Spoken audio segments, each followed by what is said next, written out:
Passe-moi le sel. La minute épicée. La crise qui dure depuis plus d'1 an a mis certains dans une situation extrême. Ils ont pu penser à Job.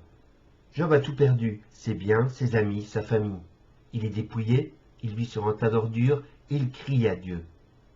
Il ne réclame pas la vengeance, mais la justice. Il crie pour qu'on ne l'oublie pas et qu'on rappelle qu'il est un homme juste. Il est victime et demande la justification. Il déclare alors « Mais je sais que mon Rédempteur est vivant et il se lèvera le dernier sur la terre. » Le mot traduit par Rédempteur est Goël. Le Goël est celui qui a le devoir de rechercher la justice pour un parent assassiné.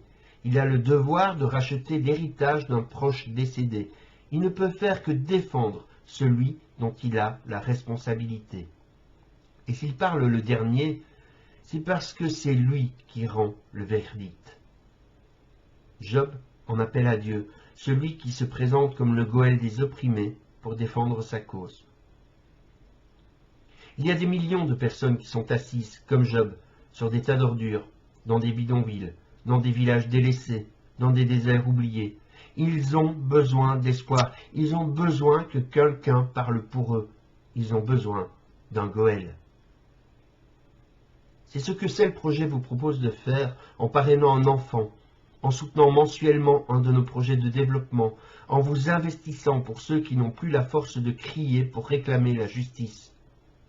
En ce temps de Pâques où le Goël absolu s'est manifesté, agissez, faites un don ou devenez parrain.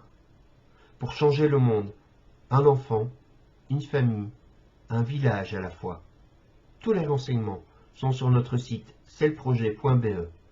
Bon temps de Pâques à chacun.